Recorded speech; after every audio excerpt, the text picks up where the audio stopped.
Alright, welcome back, ladies and gentlemen, to the Chupacabra's lair. I'm your host, Larry, and we're back to check out Rim 9000.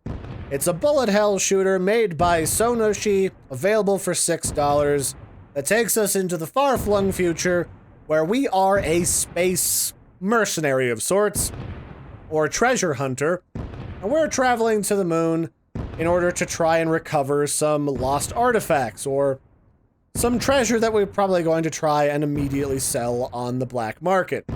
If I had to take a guess, it's probably some leftover Tamagotchis that were buried on the moon by one of Neil Armstrong's grandkids. And to get there, we're gonna have to blast our way through more than just a couple of space invader aliens. So without further ado, I think we'll just take off from our launch pad, which is conveniently stored at home. It's actually literally like right outside our front door in a little dry dock on the beach. And we'll be off on our little adventure.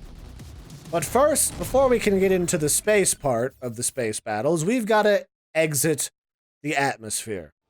Which will be the perfect opportunity to say that I really dig the art from this game. There is a lot of detail that has gone into this, especially considering it's about, I would say, 8-bit artwork, maybe 16-bit, with a lot of detail going on in the background to really illustrate the fact that you're on a planet and there's little islands down below that we've got to fight over top of as we attempt to escape the atmosphere and get to where we're going. As far as gameplay goes, the controls are really smooth. There's a whole wide variety of different enemies that can torment you, from piddly little trash mobs that just come at you and try to smack into you head first, along with more dangerous critters like these spinning death tops that are literally an eyeball surrounded by skulls. I don't really know what to tell you. That is like the definition of a spinning alien death top. So that was kind of cool, actually. So there's a lot of variety in what's going on in the environment, a lot of different enemies, some different upgrades you can get. It's got all those hallmarks that you would expect from a very in-depth, very strong contender in the bullet hell shooter genre. I think the only thing I don't particularly like, and this is just a matter of personal preference in this game, is that it feels a little bit more zoomed in than I would normally be accustomed to in a bullet hell shooter, where it looks like my ship is a lot bigger in perspective to the amount of screen space I've got, the amount of screen real estate, versus all of the different things that I am trying to avoid or to shoot or just not let kill me. In the grand scheme of things, I would say that's pretty minor. It's a stylistic choice on part of Sonoshee and the developers of this game. Some games like to throw a lot of projectiles at you, where there's just a whole lot of stuff going on, which can be very, very overwhelming if you're not careful.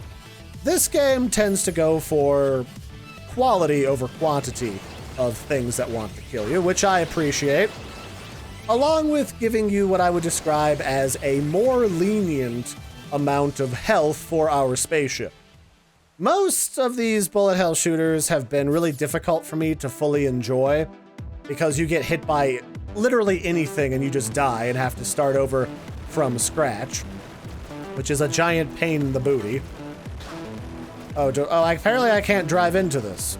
So this is the first boss. It's the eyeball boss, and it's trying to prevent us from leaving the atmosphere.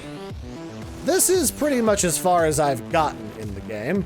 It's a little bit tricky for me to dodge all of these bullets while also not trying to drive directly into the boss himself. So we'll just see if we can't explode you before I try to make any more elaborate commentary. Oh, I think we'll get it. Almost. Come on, just a little bit more. There we go. Yeah. Who is this king of space now? It's not you, Eyeball Johnson. No siree, Bob.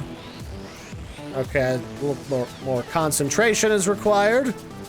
Apologies for the gap in feedback about what the game is like.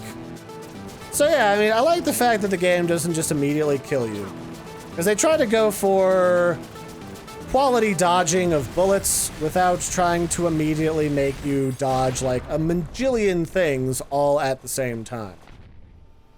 And that's really nice because I always feel so overwhelmed in these games, especially when you die like right off the bat from hitting literally anything.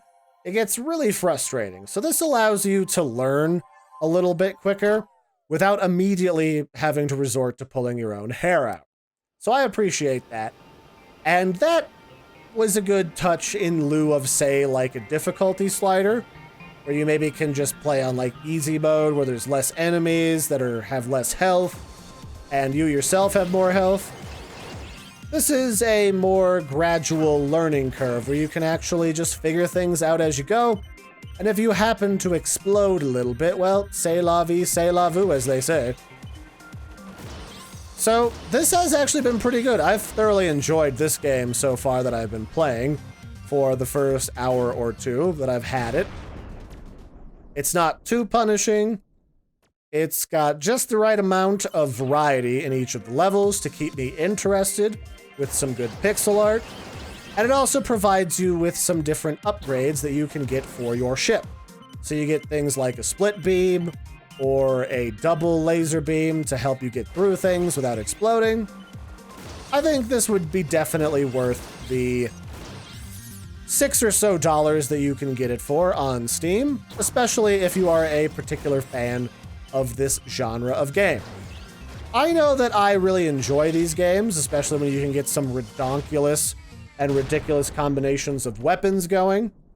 It's just that my issue has always been, I don't play a lot of these games, so I always suffer really badly from the learning curve, and that tends to really negatively impact my enjoyment of the game. This game sits really nice and snugly in the middle of the genre, I would say. Not too hard, not too easy, not too crazy, not too simple. It's good. I like it.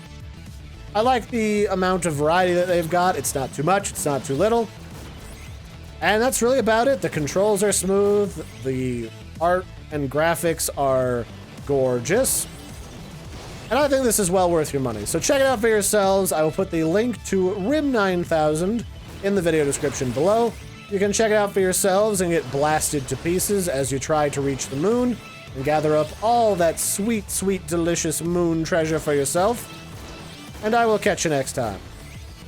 I've been your host, Larry. Don't forget to like and subscribe, and toodles fruitles.